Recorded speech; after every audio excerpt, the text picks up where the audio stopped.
7th time I've tried to record this introduction bit, but anyway, you might be able to hear the rain because this is Cumbria and it always rains. Recently I sold a 2 litre turbocharged blue car. I am now on the way to buy a 2 litre turbocharged blue car. It is not a Subaru, it's also not another Golf R or a Volkswagen. However, it is this.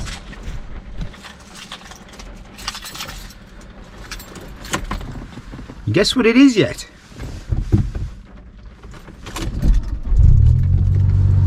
I'll move the camera across a bit. It's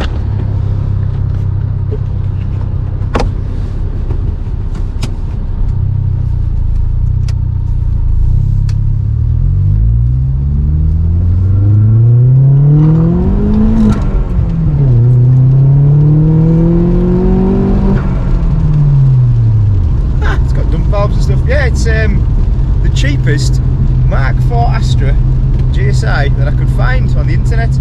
But yeah, so I think these came out in about 2002 or 2003, and I've had a lot of the Vauxhalls up until basically when I bought a VW.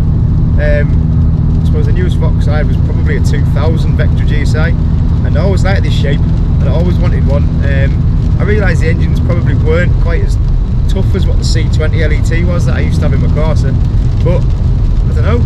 It's my new everyday car, so I've gone from a blue 2 litre turbocharged 4-wheel drive car with 409 horsepower to a blue 2-wheel drive turbocharged 2 litre car with apparently 280 horsepower. Put on a dyno and find out. It's relatively quiet, it's relatively comfy. The seats are really nice actually.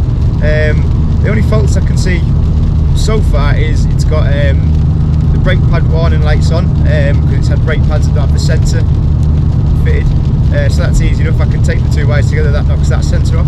It needs a headlight bulb, it needs a tail light bulb, it's got an ever so tiny little mark on the back bumper.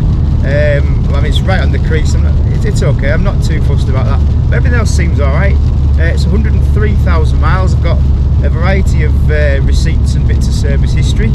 And it wheel spins like mental, even though it does have pretty much good tyres on the front. I think the GT's on the front, so they're not like a proper performance tyre, but they should still be good enough. So yeah, this is the new car, project car. Don't know what we're going to do with it yet, but this is my new work and back car anyway, while the Civic gets mapped and all that kind of stuff. So I've got a 2 litre turbocharged hatchback and a 2 litre turbocharged hatchback. Makes a lot of sense, that, doesn't it? No. Let's have a bit of wheel spin up the hill in the rain. See if it's going to do it. You ready? Here we go, second gear. Didn't. Alright, well the BM's keeping up with me, no problem. Oops, it's not that fast, this car. Right, so gear knob's a bit scratched, so we're replacing that, or we'll look at replacing that. It's also got a really short shifter on it, it's really low down. I'm not sure I quite like that. May also change that. Random stuff. Oh, I got some free pennies, awesome. The centre console itself, they're normally supposed to be silver in the GSI. Someone's obviously replaced this at some point, as I think that's more of a grey plastic, so I might look at getting the proper silver one. I might be wrong, that could be the proper one, but I'm sure they're supposed to be proper silver. Everything else is okay. Got a little cubby hole there, that's cool. Also the dials are sort of sitting back a tiny bit, so I need to take this panel off and either see what's causing that issue. And it's got a boost gauge there, but the seat's look in reasonable condition. Oh, it's got some more money in there. Nothing. Oh, a bolt in there. Anything in the glove box? I've not looked in there yet. What's that? Oh, it's a Freddo winner. I don't know what that is. Let's go and have a look under the bonnet.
fixed my first job on the Astra already, which there was a gap around here. I think I showed it already. So I took the clocks out, realigned them, set them back in.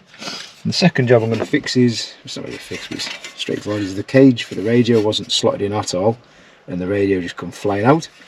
So I need to fix that. Steering wheel controls don't work. It's possibly because this steering wheel's been retrimmed. I don't know if you can actually tell, but it looks brand new, or virtually brand new. Knock that light off actually. And possibly not been plugged back in properly, I don't know. I'm not sure. So I need to have a look into that. But yeah, that's it. Owned an Astra for a whole, not even 24 hours yet, about 22 hours, and I've already fixed one thing, and otherwise it's okay. It's nearly out of fuel typically, but yeah, so this is the end of this video. I will do some more mods on this Astra occasionally. I don't plan to do many more engine mods, but I always say that and end up doing them. It's just going to be a welcome back car really, while the Civic's away getting sorted out properly. It just gives me something fun to drive, not too expensive of course until I break it, and something I've always wanted. But there are little jobs to fix on it and little bits of tidying up to do, and then we'll probably just keep it for about 6 months maybe, and then move on. But cool, so that's my new car. I quite like it. You lot probably won't, but I do.